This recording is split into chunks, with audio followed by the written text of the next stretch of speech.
Hello guys, good morning. So ಇವತ್ತು ಇಂಟ್ರ್ವ್ಯೂಗೆ ready ಆಗೀನಿ, ಹಿಂಗೆ ಕಾಣತ್ತೀನಿ. Okay, so let's go. ನಾ ಇವತ್ತು ಹೊಂಟೀನಿ ಇಂಟ್ರ್ವ್ಯೂ.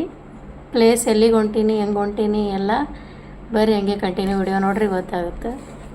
Let's go. ನಾವು ರೆಡಿಯಾಗಿ ನನ್ನ ಮಗಳಿಗೂ ರೆಡಿ ಮಾಡಿಕೊಂಡು ಕೆಳಗೆ ಬಂದು ನಮ್ಮದು ಅಪಾರ್ಟ್ಮೆಂಟ್ ಕೆಳಗಡೆ ಎಲ್ಲಿ ಟ್ಯಾಕ್ಸಿ ಸಿಗುತ್ತಲ್ಲ ಅಲ್ಲಿ ಪ್ಲೇಸಲ್ಲಿ ನಿಂತಿದ್ವಿ. ನನ್ನ ಮಗಳು ನೋಡ್ರಿ ಹೆಂಗೆ ನೋಡಾಕತ್ತಾಳ, ಮಮ್ಮಿ ನನಗೆ ಇಲ್ಲಿ ಕರ್ಕೊಂಡು ಹೊಂಟಾಳತ್ತ. ಸೊ ನಾವು ಪ್ರಾಬ್ಲಮ್ ಏನಾಯ್ತಂದ್ರೆ ಹಸ್ಬೆಂಡ ನನ್ನ ಮಗಳಿಗೆ ಕರ್ಕೊಂಡು ಅವ್ರು ಡ್ಯೂಟಿಗೆ ಹೋದ್ರು ಸಮ್ಮರ್ ಕ್ಯಾಂಪ್. ನನ್ನ ಮಗಳು ಸಮ್ಮರ್ ಕ್ಯಾಂಪ್ ಮಾಡತ್ತಾಳ, ಹಸ್ಬೆಂಡ್ನು ಅಲ್ಲೇ ಕೆಲಸ ಮಾಡೋದ್ರಿಂದ ಹೋದರು. ಸೊ ನನ್ನ ಮಗಳಿಗೆ ಎಲ್ಲಿ ಬಿಟ್ಟು ಹೋಗೋಕೆ, ಒಬ್ಬಳಿಗೆ ಮನೇಲಿ ಬಿಟ್ಟು ಹೋಗೋಕೆ ಅವಳು ಏಜ್ ಚಿಕ್ಕದು ಅಂತೇಳಿ ನನ್ನ ಜೊತೆ ಇಂಟ್ರ್ವ್ಯೂ ಕರ್ಕೊಂಡು ಹೊಂಟೀನಿ. ಯಾಕಂದ್ರೆ ಅವಳಿಗೆ ಎಲ್ಲರೂ ಫ್ರೆಂಡ್ ಮನೇಲಿ ಬಿಟ್ಟು ಹೋಗ್ಬೇಕಂತ ಅಂದ್ರೂ ಇದೇನು ಇವತ್ತು ಒಂದು ದಿನದ ಪ್ರಾಬ್ಲಮ್ ಅಲ್ಲ, ಅದಕ್ಕೆ. ಸೊ ನಾವು ಟ್ಯಾಕ್ಸಿ ಬಂತು, ಟ್ಯಾಕ್ಸಿ ಹತ್ಕೊಳತ್ತೀವಿ, ಹೊಂಟೀವಿ. ಬರ್ರಿ ನಾವು ಈಗ ನೆಕ್ಸ್ಟ್ ಎಲ್ಲಿಗೆ ಹೋಗ್ತೀವಿ ಅಂತ ನೋಡೋಣ. Open ಮಾಡ್ಕೊಳ್ಳೆ.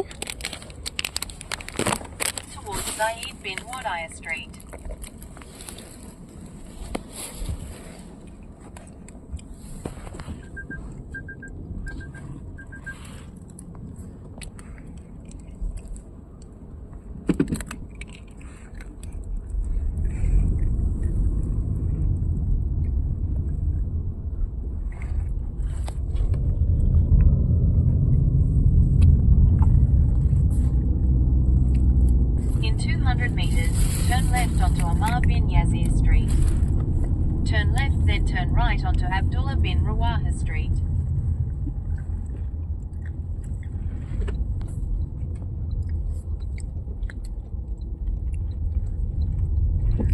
Turn left onto 25th Street, Abdullah bin Abed Manav Street, then turn right onto 10th Street.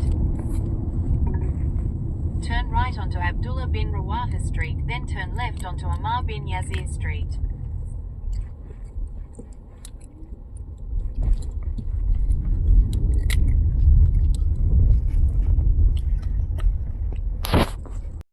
First time ಒಬ್ಬಳೇ ನನ್ನ ಮಗಳಿಗೆ ಕರ್ಕೊಂಡು ಟ್ಯಾಕ್ಸಿ ಹತ್ಕೊಂಡು ನಾ ಹೊಂಟಿದ್ದು ಇಟ್ಟು ಕಾನ್ಫಿಡೆಂಟಾಗಿ ಒಂದು ಇಂಟ್ರ್ವ್ಯೂಗೆ. ನೇಮ್ ಬಂದು ವುಡ್ಲೇಮ್ ಪಾರ್ಕ್ ಅಜ್ಮಾನ್ ಸ್ಕೂಲ್. ಅದಕ್ಕೆ ನಾ ಅಟೆಂಡ್ ಮಾಡಕ್ಕೆ ಹೊಂಟೀನಿ. ಈಗ ನಾ ಇಷ್ಟೊತ್ತಲ್ಲಿ ಟ್ಯಾಕ್ಸಿಲಿ ನೋಡಿದ್ರಲ್ಲ ಯಾವ ಥರ. ಸೊ ಇದು ಟ್ಯಾಕ್ಸಿ ಸ್ಟಾರ್ಟ್ ಆಗಿದ್ದೇ 4 ದಿರಮ್ ಸ್ಟಾರ್ಟ್ ಆಗುತ್ತೆ. ಅದು ಸ್ಟಾರ್ಟಿಂಗ್ ಅವರು ಅಲ್ಲಿ ಮೀಟ್ರ್ ಸ್ಟಾರ್ಟ್ ಮಾಡೋದೇ ಅಲ್ಲಿಂದ ಮಾಡ್ತಾರೆ. ಸೊ ಈ ಥರ ನಾ ಕಾನ್ಫಿಡೆಂಟಾಗಿ ಹೊಂಟೀನಿ. ಅಂಕಲ್ನು ತುಂಬ ಚೆನ್ನಾಗಿ ನಮ್ಗೆ ಟೈಮ್ ಮೇಲೆ ಒಯ್ದುಬಿಟ್ರು ಆರಾಮಾಗಿ. ಫಾಸ್ಟಾಗಿ ಓಡಿಸಾತಿದ್ರು ಅವ್ರು ಟೈಮಾಗಿ ಇರ್ಬೇಕಂತ ತಿಳ್ಕೊಂಡು, ನಾ ಇಲ್ಲ ಇನ್ನೂ 1 ಅವರ್ ಟೈಮ್ ಐತಿ, ಆರಾಮ್ಸೆ ಕರ್ಕೊಂಡು ಹೋಗ್ರಿ, ಇಟ್ಟು ಫಾಸ್ಟಾಗಿ ಬೇಡ ಅಂತ ರಿಕ್ವೆಸ್ಟ್ ಮಾಡಿದೆ. ಸೊ ಅದಕ್ಕೆ ಆರಾಮಾಗಿ ಹೋದ್ವಿ. ಸೊ ನೀವು ಫಾಸ್ಟ್ ಹೋಗ್ರಿ, ಸ್ಲೋ ಆಗಿ ಹೋಗ್ರಿ. ಇನ್ನು ನಿಜ ಹೇಳ, ಇವಾಗೇನು ನಾವು ಹೋದ್ವಿ ಹೊಂಟಿವಲ್ಲ, ಜಸ್ಟ್ ನಮ್ಮ 45 ದಿರಮ್ ಒಳಗಡೆ ಐತಿ ಇದು ಟ್ಯಾಕ್ಸಿ ಚಾರ್ಜು. ಯಾಕೆ ಈ ಅಮೌಂಟ್ ಹೇಳಾಕತ್ತೀನಿ ಅಂದ್ರೆ, ನೆಕ್ಸ್ಟ್ ನೋಡಿರಿ ನೀವು ವಾಪಸ್ ಬರುವಾಗ ಎಷ್ಟು ಚಾರ್ಜ್ ಆಗುತ್ತೆ ಅಂತ ಅದನ್ನು ಹೇಳ್ತೀನಿ, ಆವಾಗ ಗೊತ್ತಾಗುತ್ತೆ. ಸೊ ನಾವು ಇಷ್ಟು ಪ್ರಯತ್ನಪಟ್ಟು ಜಾಬಿಗೆ ಹೊಂಟೀನಿ. ಆದರೂ ನಮ್ಮ ಹಸ್ಬೆಂಡ್ ಹೇಳ್ಯಾರ ಕಿಡ್ಸಿಗೆ ಅಲವ್ ಇಲ್ಲ ಅಂತೇಳಿ. ಸೊ ನಾನು ಮೆಂಟಲಿ ಪ್ರಿಪೇರ್ ಆಗೀನಿ. ಅಲವ್ ಮಾಡಿದ್ರು ಇಂಟ್ರ್ವ್ಯೂ ಅಟೆಂಡ್ ಮಾಡ್ತೀನಿ, ಅವ್ರು ಏನು ಕೇಳಿದ್ರು ಆನ್ಸರ್ ಮಾಡ್ತೀನಿ. ನನಗೆ ಆಲ್ರೆಡಿ ಎಕ್ಸ್ಪೀರಿಯೆನ್ಸ್ ಇದ್ದ ರೀಸನ್ಗೆ ಪ್ರಾಬ್ಲಮ್ ಏನಿಲ್ಲ. ಸೊ ನೆಕ್ಸ್ಟ್ ನೋಡೋಣ. Hope for best. ಆರಾಮಾಗಿ ಹೊಂಟೀನಿ ನಾನಂತರೂ, ಯಾವುದೂ ಭಯ ಇರಲಿಲ್ಲ, ಏನೂ ಇರಲಿಲ್ಲ. ಸೊ ರೀಚ್ ಆದ್ವಲ್ಲ, ಇಲ್ಲಿ ನೋಡಿರಿ ಸ್ಕೂಲ್ ಮುಂದೆ ನಮ್ಮ ಬಿಟ್ಟು ಸಿಕ್ಕಾಪಟ್ಟೆ ಜನ ಇಂಟ್ರ್ವ್ಯೂ ಅಟೆಂಡ್ ಮಾಡೋಕೆ ಬಂದಿದ್ರು, ನಾವು ಅಷ್ಟೇ ಇರಲಿಲ್ಲ. ಇಲ್ಲಿ ನೋಡಿರಿ ಆ ಸ್ಕೂಲ್ ಮುಂದ್ಗಡೆ ಪ್ಲೇಸ್ ಎಲ್ಲ ಯಾವ ಥರ ಅದ ಲೊಕೇಶನ್ ಒಳಗೆ. ಇಲ್ಲ ಅಂದರೂ ಒಂದು 25 to 30 ಜನ ಇದ್ರಲ್ಲಿ ಅಟೆಂಡ್ ಮಾಡೋಕೆ ಇಂಟ್ರ್ವ್ಯೂ. ಅವರೇನು ಒಂದು ಪೋಸ್ಟಿಗೆ ಬಂದಿರಲಿಲ್ಲ, ಲ್ಯಾಬ್ ಅಸಿಸ್ಟೆಂಟು, ಅರೇಬಿಕ್ ಟೀಚರು, ಬೇರೆ ಬೇರೆ ಪೋಸ್ಟಿಗೆ. ಸೊ ಬೆಳಗ್ಗೆ ಅಷ್ಟೆಲ್ಲ ಕಷ್ಟಪಟ್ಟು ನಾವು ಇಂಟ್ರ್ವ್ಯೂ ಅಟೆಂಡ್ ಮಾಡ್ಬೇಕಂತ ಅಲ್ಲಿ ಹೋಗಿ 10 ಮಿನಿಟ್ ವೇಟ್ ಆದಮೇಲೆ ನಮ್ಮದು ಇಂಟ್ರ್ವ್ಯೂ ಟೈಮ್ ಸ್ಟಾರ್ಟ್ ಆಯ್ತಲ್ಲ, ಆವಾಗ ಸೆಕ್ಯೂರಿಟಿ ಗಾರ್ಡ್ ಬಂದು ಹೇಳಿದ್ರು ಕಿಡ್ಸ್ ಓನ್ಲಿ ಕ್ಯಾಂಡಿಡೇಟ್ ಅಷ್ಟೇ ಅಲವ್ ಐತಿ, ಕಿಡ್ಸ್ ಅಲವ್ ಇಲ್ಲ. ನೀ ಯಾರೇ ಫ್ಯಾಮಿಲಿ ನಿನ್ನ ಜೊತೆ ಬಂದಿದ್ರೆ ಕಿಡ್ಸ್ ಅವ್ರಿಗೆ ಹ್ಯಾಂಡ್ ಓವರ್ ಮಾಡಿ ನೀ ಇಂಟ್ರ್ವ್ಯೂ ಅಟೆಂಡ್ ಮಾಡಂತ ಹೇಳಿದ್ರು. ಅವ್ರು ಹೇಳೋದು ಕರೆಕ್ಟ್ ಐತಿ, ಪ್ರಾಬ್ಲಮ್ ಇಲ್ಲ. ಬಟ್ ನಾ ಮೊದಲೇ ಪ್ರಿಪೇರ್ ಆಗಿ ಬಂದಿದ್ದೆ. ನಮ್ಮ ಹಸ್ಬೆಂಡ್ ಆಲ್ರೆಡಿ ಮೆಸೇಜ್ ಮಾಡಿ ಹೇಳಿದ್ರು ಇಂಟರ್ವ್ಯೂ ಹೊಂಟಿ ಅಂದ್ರೆ ರಿದ್ದಿ ಕರ್ಕೊಂಡು ಹೊಂಟಿ ಅಂದ್ರೆ ಅವ್ರು ಅಲೌ ಮಾಡೋಂಗಿಲ್ಲ ಅಂತ ಅಡ್ವಾನ್ಸ್ ಹೇಳಿದರು. ಸೊ ನಾ ಎಲ್ಲದಕ್ಕೂ ಮೆಂಟಲಿ ಪ್ರಿಪೇರ್ ಆಗೇ ಹೋಗಿದ್ದೆ. ಸೊ ಅವ್ರು ಅಲವ್ ಇಲ್ಲ ಅಂದಕ್ಕೆ ನನಗೆ ಆಪ್ಷನ್ ಇಲ್ಲ. ಇದೇನು ಇವತ್ತು ಒಂದೇ ದಿನದ ಪ್ರಾಬ್ಲಮ್ ಅಲ್ಲ. ಓಕೆ, ನಾ ಇವತ್ತು ಒಂದು ದಿನ ಇಲ್ಲರಿ ನನ್ನ ಫ್ರೆಂಡ್ ಮನೇಲಿ ಯಾರ ಮನೇಲಿ ಬಿಟ್ಟು ಹೋಗಿ ಇಂಟರ್ವ್ಯೂ ಅಟೆಂಡ್ ಮಾಡ್ತೀನಿ. ಆಮೇಲೆ ನೆಕ್ಸ್ಟ್ ಏನು ಮಾಡೋದು, ಅವಳಿಗೆ ಎಲ್ಲಿ ಬಿಟ್ಟು ನಾ ಹೋಗಿ ಜಾಬಿಗೆ ಜಾಯ್ನ್ ಆಗೋದು ಏನೂ ಗೊತ್ತೇ ಆಗಲಿಲ್ಲ ನನಗೆ. ಓಕೆ, ಅವ್ರು ಎಷ್ಟು ಆನ್ ದ ಮೂಮೆಂಟ್ ಹೇಳಿದ್ರಲ್ಲ ನನ್ನ ಮೈಂಡಿಗೆ ಬಂತು, ಹೌದಲ್ಲ ನಾ ಇದು ಯೋಚನೆ ಮಾಡಿಲ್ಲ, ನನ್ನ ಮಗಳಿಗೆ ನಾ ಇಂಟರ್ವ್ಯೂ ಅಟೆಂಡ್ ಮಾಡೋಕೆ ಬಂದೀನಿ, ಇರಲಿ ಅಂತ ಹೇಳೋದು. ನಾ ಏನೋ ಅವ್ರಿಗೆ ರಿಕ್ವೆಸ್ಟ್ ಮಾಡೋಕೆ ಹೋಗಲಿಲ್ಲ, ಏನೂ ಹೋಗಲಿಲ್ಲ. ನಾ ಹೇಳ್ದೆ ಕಿಡ್ಸಿಗೆ ಅಲಾವಿಲ್ಲ, ನಾ ಅವಳಿಗೆ ಆಚೆ ನಿಲ್ಸಿ ಒಳಗೆ ಹೋಗ್ತೀನಿ ಅಂದರೆ ಹೊರಗೆ ನೋಡ್ಕೊಳಕ್ಕೆ ಯಾರೂ ಇಲ್ಲ. So it's okay, no problem ಅಂತೇಳಿ ಅಂತ ನಾ ಡೈರೆಕ್ಟ್ ಅಲ್ಲಿದು ವಾಕೌಟ್ ಮಾಡಿದೆ. ಒಳಗೆ ಇನ್ಸೈಡ್ ಬಿಟ್ಟಿದ್ರಲ್ಲ ಅಲ್ಲಿಂದ ಹೊರಗೆ ಗೇಟ್ ಒಳಗಿಂದ ಹೊರಗೆ ಬಂದೆ. ಅಲ್ಲ ವಿಡಿಯೋ ಯಾಕೆ ಮಾಡಲಿಲ್ಲ ಅಂದ್ರೆ ಎಲ್ರಿಗೂ ನಾವು ಸೆಕ್ಯೂರಿಟಿ ಜೊತೆ ಮಾತಾಡಕತ್ತಿದ್ವಲ್ಲ, ಆವಾಗ ನಾನು ಫೋನ್ ಆಫ್ ಮಾಡಿ ಬ್ಯಾಗಲ್ಲಿ ಇಟ್ಟಿದ್ದೆ, ಅದಕ್ಕೆ ವಿಡಿಯೋ ಮಾಡಲಿಲ್ಲ. ಆಮೇಲೆ ವಾಪಸ್ ರಿಟರ್ನ್ ಬರುವಾಗೂ ನನ್ನ ಮಗಳಿಗೆ ನಾ ಕೇರ್ ಮಾಡ್ಕೊಂಡು ಬರಬೇಕಾಗಿತ್ತು. ಸೊ ನಾ ಆವಾಗ ವಿಡಿಯೋ ಮಾಡೋಕೆ ಫೋಕಸ್ ಮಾಡಿದ್ರೆ ನನ್ನ ಮಗಳು ಇರಿಟೇಟ್ ಆಗ್ತಾಳೆ, ಅವಳಿಗೆ ಜೋಪಾನ ಕರ್ಕೊಂಬರ್ಬೇಕಂಥೇಳಿ ನಾ ಆರಾಮ್ಸೆ ಏನು ಮಾಡ್ತೀನಿ ಅಂದ್ರೆ ಫೋನ್ ಬ್ಯಾಗಲ್ಲಿಟ್ಟು ತೊಗೊಂಬಂದೆ. ಸೊ ಅದಕ್ಕೆ ನಾನು ನೆಕ್ಸ್ಟ್ ವಿಡಿಯೋ ಈ ಥರ ಮನೇಲಿ ಬಂದು ಮಾಡತ್ತೀನಿ. ಆಮೇಲೆ ಮನೇಲಿ ಬಂದು ಫುಲ್ ಮಧ್ಯಾಹ್ನ ಲಂಚ್ ಪ್ರಿಪೇರ್ ಮಾಡಿ ಮಧ್ಯಾಹ್ನ ಆರಾಮ್ಸೆ ನೈಟ್ ಒಂದು ಸ್ವಲ್ಪ ನಿದ್ದೆ ಆಗಿರಲಿಲ್ಲ ನಂದು ಇಂಟರ್ವ್ಯೂ ಅದು ಏನೇನು ಅಂತೇಳಿ ಅಂದು ಎಲ್ಲ ಥಿಂಕ್ ಮಾಡೋ ಇದ್ರೊಳಗೆ. ಸೊ ಪ್ರಾಪರ್ ನನಗದು ಆ ಗ್ಯಾಪ್ ಇತ್ತಲ್ಲ, ನಾನು ನಿದ್ದೆ ಕಂಪಲ್ಸರಿ ಆಗಲೇಬೇಕಂತೇಳಿ ಅಂದು ಆರಾಮ್ಸೆ ಮಲ್ಕೊಂಡಿದ್ದು. ಮತ್ತು ನೈಟ್ ಡಿನ್ನರ್ ಮಾಡಿ ಇವಾಗ ನೈಟ್ ಟೈಮ್ ವಿಡಿಯೋ ಮಾಡಾಕತ್ತೀನಿ. ಅದಕ್ಕೆ ಇದು ವಿಡಿಯೋ ಡಿಫ್ರೆಂಟಾಗಿ ಐತಿ, ಡೋಂಟ್ ವೆರಿ. ಸೊ ನಾ ಅಲ್ತನ ಹೋಗಿ ಇಂಟರ್ವ್ಯೂ ಅಟೆಂಡ್ ಮಾಡಿಲ್ಲ ಅಂತೇಳಿ ಏನು ಬೇಜಾರೇನಿಲ್ಲ. ಬಟ್ ಇದೂ ಒಂದು ಎಕ್ಸ್ಪೀರಿಯೆನ್ಸ್ ಐತೆ ನನಗೆ. ಒಬ್ಬಳೇ ಅಲೋನು ಒಂದು ಟ್ಯಾಕ್ಸಿ ತೊಗೊಂಡು ನನ್ನ ಮಗಳಿಗೆ ತೊಗೊಂಡು ಅಷ್ಟು ದೂರ, ಇಲ್ಲಿ ಸಾರ್ಜಾಂತ್ರ ಅಷ್ಟು ದೂರ 28 ಕಿಲೋಮೀಟ್ರ್ ಹೋಗಿ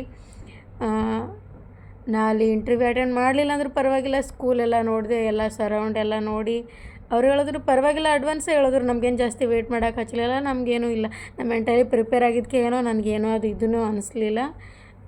ನೋಡೋಣ, ನಾನು ನೆಕ್ಸ್ಟ್ ಇಯರ್ ನನ್ನ ಮಗಳು ಸ್ಕೂಲ್ ಹೋಗೋಕೆ ಸ್ಟಾರ್ಟ್ ಮಾಡಿದ್ಲಂದ್ರೆ ಸೊ ನಾ ಅವಾಗ ಫ್ರೀ ಆಗ್ತೀನಿ, ಆವಾಗ ಅಟೆಂಡ್ ಮಾಡೋನು. ಇಷ್ಟೇ ಕಟ್ಟಿ ನಾವು ಜಾಬ್ ಮಾಡೋಕೆ ಹರಿ ಮಾಡೋಕೆ ಪರವಾಗಿಲ್ಲ, ನೆಕ್ಸ್ಟ್ ಅಟೆಂಡ್ ಮಾಡೋಣ.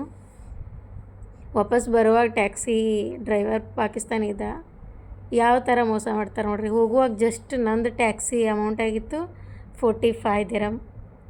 ಅವ ವಾಪಸ್ ಬರುವಾಗ ನಾ ಇಲ್ಲ ಈ ರೋಡ್ ಅಲ್ಲ, ಇದು ಈ ರೋಡ್ ತೊಗೊಳ್ರಿ ಅಂತ ಅಂದ್ರೂ ಅವ್ರ ಮ್ಯಾಪ್ನು ಸರಿಯಾಗಿ ಫಾಲೋ ಮಾಡಿದೆ. ಬೇಕತ್ಲೆ ಸರೌಂಡ್ ಅಲ್ಲಿಂತ ಡೈರೆಕ್ಟ್ ಅಲ್ನಾದ ಒಯ್ದು ಅಲ್ನಾದ ಇಂಥ ರೌಂಡ್ ಹಾಕಿಸಿ ಇಲ್ಲಿ ತಂದು ನನ್ನ ಪ್ಲೇಸಿಗೆ ಬಿಟ್ಟರು. ಎಷ್ಟಾಗಿರ್ಬೇಕು ವಿಚಾರ ಮಾಡಿರಿ. ಹೋಗುವಾಗ ಜಸ್ಟ್ 45 ಆಗೋದು, 80 ದಿರಮ್ ಕೊಟ್ಟಿನ ವಾಪಸ್ ರಿಟರ್ನ್ ಬಂದಾಗ. ಈ ಥರನೂ ಜನ ಇರ್ತಾರೆ. ಸೊ ನಾವು ಹೇಳಿದ್ರು ಅವ್ರು ಏನಂತಾರೆ, ಇಲ್ಲ ನೀವು ಹೆಣ್ಮಕ್ಳು ನಾವು ಹೇಳೋದಕ್ಕೂ ಇದನ್ನೇ ಇಲ್ಲ, ಅಲ್ಲಿ ಭಾಳ ಟ್ರಾಫಿಕ್ ಐತಿ, ಅದು ಐತಿ, ಟೋಲ್ದು ಚಾರ್ಜ್ ಜಾಸ್ತಿ ಆಗೈತಿ, ಈ ಥರ ಎಲ್ಲ ನಾನ್ಸೆನ್ಸ್ ಮಾತಾಡ್ತಾರೆ.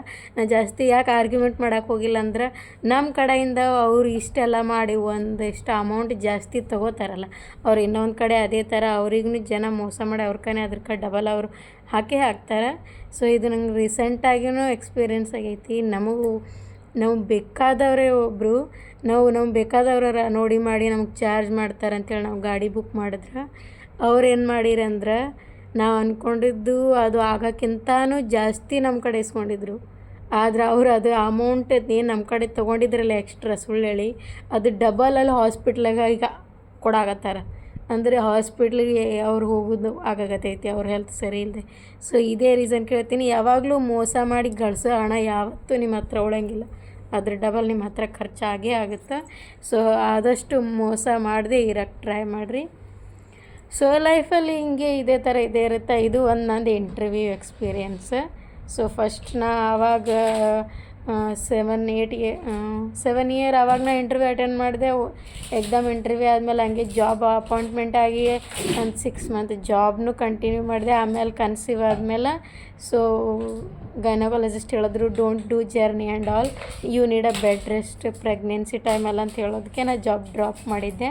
ಸೊ ಇವಾಗ ನಾವು ಮತ್ತೆ ವಾಪಸ್ ಜಾಬ್ ಮಾಡ್ಬೇಕಂತ ಅನ್ಸ್ಕೊಂಡ್ರು ಇವಾಗ ನನ್ನ ಚಿಕ್ಕ ಮಗಳು ಅಂದ್ಬಿಟ್ಟೆ ಒಂದು 5 ನಿಮಿಷನೂ ಇರದೆ ಅವಳಿಗೆಲ್ಲೋ ಬೇಬಿ ಸಿಟ್ಟಿಂಗ್ ಬಿಟ್ಟು ನಾವು ಅಷ್ಟು ಜಾಬ್ ಮಾಡಿ ಅಷ್ಟು ಹಣ ಗಳಿಸಿ ನಮ್ಮ ಮಗಳು ನಾವು ಮಿಸ್ ಮಾಡ್ಕೊಳ್ಳೋದು ಬೇಡ. ಯಾವಾಗ ಅವಳು ಸ್ಕೂಲಿಗೆ ಹೋಗ್ಕೊಳ್ಳಲ್ಲ ಆವಾಗ ನಾನು ಫ್ರೀ ಆಗ್ತೀನಿ, ಆವಾಗ ಜಾಬಿಗೆ ಜಾಯ್ನ್ ಆಗೋನು. ಇಷ್ಟ್ಯಾಕೆ ಭಾಳ ಆದ್ರೆ ಇವಾಗ ಜುಲೈ ಐತಿ, ನೆಕ್ಸ್ಟ್ 2027 ಮಾರ್ಚಲ್ಲಿ ಅವ್ರು ಸ್ಕೂಲಿಗೆ ಜಾಯ್ನ್ ಆದ್ಲ ಅಂದ್ರೆ ನಾ ಫ್ರೀ ಇರ್ತೀನಲ್ಲ, ಆವಾಗ ಜಾಬಿಗೆ ಜಾಯ್ನ್ ಆದರೂ ಪರವಾಗಿಲ್ಲ. ಲೈಫಲ್ಲಿ ಎಲ್ಲ ಇದ್ದೇ ಇರುತ್ತೆ. ಸೊ ಇಷ್ಟೇ ನೋಡಿದ್ರಲ್ಲ ನಂದು ಇಂಟರ್ವ್ಯೂ ಈ ಥರ ಇವತ್ತು ಹಿಂಗಾಯಿತು. ಸೊ ಇದು ನಂದು ಯಾಕೆ ಎಕ್ಸ್ಪೀರಿಯನ್ಸ್ ನಿಮ್ಮ ಜೊತೆ ಶೇರ್ ಮಾಡತ್ತೀನಿ ಅಂದರೆ ಸಾಕಷ್ಟು ಜನ ಇಲ್ಲಿ ಹೋಗಿ ಇಂಟರ್ವ್ಯೂ ಅಟೆಂಡ್ ಮಾಡ್ತಾರೆ, ರಿಜೆಕ್ಟ್ ಆಗ್ತಾರೆ, ಅಳ್ತಾರೆ, ಫೇಲ್ ಆಕ್ಕಾರ, ಮತ್ತು ನೆಕ್ಸ್ಟ್ ಡೇ ಹೋಗ್ತಾರೆ, ಮತ್ತು ಇಂಟರ್ವ್ಯೂ ಅಟೆಂಡ್ ಆಗ್ತಾರೆ. ಕಾಂಪಿಟೇಷನ್ ಐತಿ, ಇಷ್ಟು ಕಾಂಪಿಟೇಷನ್ ಐತಲ್ಲ, ಗೌರ್ಮೆಂಟ್ ಜಾಬ್ ಹೋಗೋಕೆ ಎಷ್ಟು ಕಾಂಪಿಟೇಷನ್ ಐತಲ್ಲ ಅದ್ರದ್ದು 100 ಪಟ್ಟು ಪ್ರೈವೇಟ್ ಜಾಬಲ್ಲಿನೂ ಇಂಟರ್ವ್ಯೂ ಇದ್ದಲ್ಲಿ ಎಷ್ಟು ಕಾಂಪಿಟೇಷನ್ ಐತಿ. ಅವ್ರೇನು ಆಲ್ರೆಡಿ ಅಲ್ಲೆಲ್ಲ ಬಂದಿದ್ರಲ್ಲ, ಅವ್ರೇನು ಜಾಬ್ಲೆಸ್ ಅಂತಲ್ಲ, ಆಲ್ರೆಡಿ ಒಂದು ಕರೆಂಟ್ ಜಾಬ್ ಮಾಡಾಕತ್ತಾರ. ಅಲ್ಲಿ ಅವರು ಇಲ್ಲ ಅಂಥೇಳಿ ಈ ಜಾಬ್ ಅವರಿಗೆ ಅಡ್ಜಸ್ಟ್ ಆಗೋಕ್ಕೆ, ಬೇರೆ ಜಾಬ್ ಅವ್ರಿಗೆ ಕಂಫರ್ಟ್ ಆಗೋಕ್ಕೆ, ಮಾಡೋ ಜಾಬ್ ಅವ್ರಿಗೆ ಇಷ್ಟ ಇರ್ಲಾರ್ದಕ್ಕೆ ಈ ಜಾಬ್ ಹುಡ್ಕಾಡ್ಕೊಂಡು ಬಂದಿರೋರು ಎಷ್ಟೋ ಜನ ಇದ್ದರು. ನಾ ಅಲ್ಲಿ ಯಾಕೆ ಜಾಸ್ತಿ ವಿಡಿಯೋ ಮಾಡೋಕ್ಕೆ ಹೋಗಲಿಲ್ಲ ಅಂದ್ರೆ ಅವ್ರ ಜೊತೆ ನಾ ಮಾತಾಡೋ ಮಾತು ಅವರಿಗೆ ಅನ್ಕಂಫರ್ಟೇಬಲ್ ಫೀಲ್ ಆಗಬಾರ್ದು ಅಂತೇಳಂದು ನಾ ಫೋನ್ ಆಫ್ ಇಟ್ಟಿದ್ದೆ ಅಷ್ಟೇ. ಸೊ ನೆಕ್ಸ್ಟ್ ಮತ್ತೆ ವಿಡಿಯೋದಲ್ಲಿ ಸಿಗ್ತೀನಿ. ಇನ್ನೂ ಯಾರು ನನ್ನ ವಿಡಿಯೋ ನೋಡ್ತಾ ಇರೋರು ಸಬ್ಸ್ಕ್ರೈಬ್ ಆಗಿಲ್ಲ, ಸಬ್ಸ್ಕ್ರೈಬ್ ಆಗಿರಿ, ಲೈಕ್ ಮಾಡಿರಿ, ಶೇರ್ ಮಾಡಿರಿ. ನಮ್ದು ಇಲ್ಲಿ ದುಬೈ ಲೈಫ್ ಹೆಂಗೈತಿ ಶೇರ್ ಮಾಡೋದ್ರಿಂದ ನಿಮಗೂ ಗೊತ್ತಾಗ್ತೈತಿ. ನಿಮ್ದು ಯಾರು ಫ್ಯಾಮಿಲಿ ದುಬೈಗೆ ನೀವು ಬರೋ ಪ್ಲ್ಯಾನಿಂಗ್ ಆಗಿದ್ರೆ ಲೈಫ್ ಒಳಗೆ ಏನೇನು ಚಾಲೆಂಜಸ್ ಬರ್ತಾವೆ, ನೀವು ಹೆಂಗೆ ಅದನ್ನು ಎಕ್ಸೆಪ್ಟ್ ಮಾಡ್ಕೋಬೇಕು, ಅದನ್ನು ಫೇಸ್ ಮಾಡ್ಕೋಬೇಕು ಎಲ್ಲ ಗೊತ್ತಾಗುತ್ತೆ. ನಾನು ಇವತ್ತು ಇಷ್ಟು ಕಾನ್ಫಿಡೆಂಟಾಗಿ ಹೋಗಿದ್ದೆ, ಅಷ್ಟೇ ಕಾನ್ಫಿಡೆಂಟಾಗಿ ವಾಪಸ್ ಮನೆಗೆ ಬಂದೀನಿ. ವಾಪಸ್ ಫಸ್ಟ್ ರೀಚ್ ಆದಮೇಲೆ ನಾ ಫಸ್ಟ್ ಮಾಡಿದ ಮೆಸೇಜ್ ನನ್ನ ಹಸ್ಬೆಂಡ್ಗೆ, ಓಕೆ ನಾ ಇಂಟರ್ವ್ಯೂಗೆ ಹೋಗೀನಿ ಈ ಥರ ಅಂತೇಳಿ ವಿಡಿಯೋನೂ ಕಳಿಸ್ದೆ. ಆಮೇಲೆ ಈ ಥರ ಅವ್ರು ಹೇಳಿದ್ರು, ನೀ ಹೆಂಗೆ ಹೇಳಿದ್ದೆಲ್ಲ ಕಿಡ್ಸ್ ಇದ್ರೆ ಅಲೌ ಮಾಡೋಂಗಿಲ್ಲ ಅಂತ. ಸೊ ಹಾಗೆ ಅಲೌನು ಮಾಡಿಲ್ಲ, ಪ್ರಾಬ್ಲಮ್ ಇಲ್ಲ, ನಾ ವಾಪಸ್ ಮನೆಗೆ ಬಂದೀನಿ, ಲಂಚ್ ಪ್ರಿಪೇರ್ ಮಾಡ್ತೀನಿ, ಮನೆಗೆ ಬರ್ರಿ ಈ ಥರ. ಇಲ್ಲ ಅಂದ್ರೆ ನಾ ಮೆಸೇಜ್ ಮಾಡಿಲ್ಲ ಅಂದ್ರೆ ಅವ್ರೇನು ಮಾಡ್ತಾರೆ, ಮತ್ತು ಆಚೆ ಕಡೆ ಪಾರ್ಸಲ್ ತೊಗೊಂಬರ್ತಾರೆ ಲಂಚ್. ಹಂಗೆಲ್ಲ ಆಗಬಾರ್ದು ಅಂಥೇಳಿ ನಾನು ಅವರಿಗೆ ಇವನ್ ರೆಸ್ಪಾನ್ಸ್ ಮಾಡೀನಿ. ಮನೆಯಾಗಿದ್ದೀನಿ, ಆರಾಮ್ ಬಂದೀವಿ ನಾವು ಹೋಗೀನಿ. ಸೊ ಆನ್ ದ ಮೂಮೆಂಟ್ ನಮ್ಗೆ 10 ಮಿನಿಟಲ್ಲಿ ಗೊತ್ತಾಯಿತು ಅವ್ರು ನಮ್ಗೆ ಅಲೌ ಮಾಡಲ್ಲ ಕಿಡ್ಸ್ ಇದ್ರೆ ಅಂಥೇಳಿ. ಅದಕ್ಕೆ ನಾನು ರಿಟರ್ನ್ ಬಂದೀನಿ ಅಂತ ಹೇಳಿದೆ. ಅವರು 1 ಗಂಟೆಗೆ ಮನೆಗೆ ಬಂದರು. ಸೊ ನಾವಲ್ಲಿ ಇಂಟರ್ವ್ಯೂ ಟೈಮ್ 9:30 to 12 o'clock ಇತ್ತು. ಸೊ ನಾವು 1 o'clock ಇಂಟರ್ವ್ಯೂಗೆ ಅಟೆಂಡ್ ಮಾಡೋಕ್ಕೂ ಟೈಮ್ ಇರಲಿಲ್ಲಲ್ಲ, ಅದಕ್ಕೆ ನಾನು ಇಂಟರ್ವ್ಯೂ ಕಂಟಿನ್ಯೂ ಮಾಡಿಲ್ಲ. ಸೊ ನೆಕ್ಸ್ಟ್ ನೋಡೋಣ, ಯಾವಾಗಾದರೂ ನಮ್ಮ ಲೈಫಲ್ಲಿ ಏನಾದರೂ ಆಗಲೇಬೇಕಂತಿದ್ರೆ ಹಾಗೇ ಆಗುತ್ತೆ. ಅದರೊಳಗೆ ನಮ್ಮದೂ ಈ ಥರ ನಾವು ಟ್ರೈ ಮಾಡ್ತಾಯಿದ್ರೆ ಸಕ್ಸಸ್ ಆಗೇ ಆಗ್ತೀವಿ ಲೈಫಲ್ಲಿ. See you in the next vlogs guys, bye. Thank you so much for all my family, YouTube family.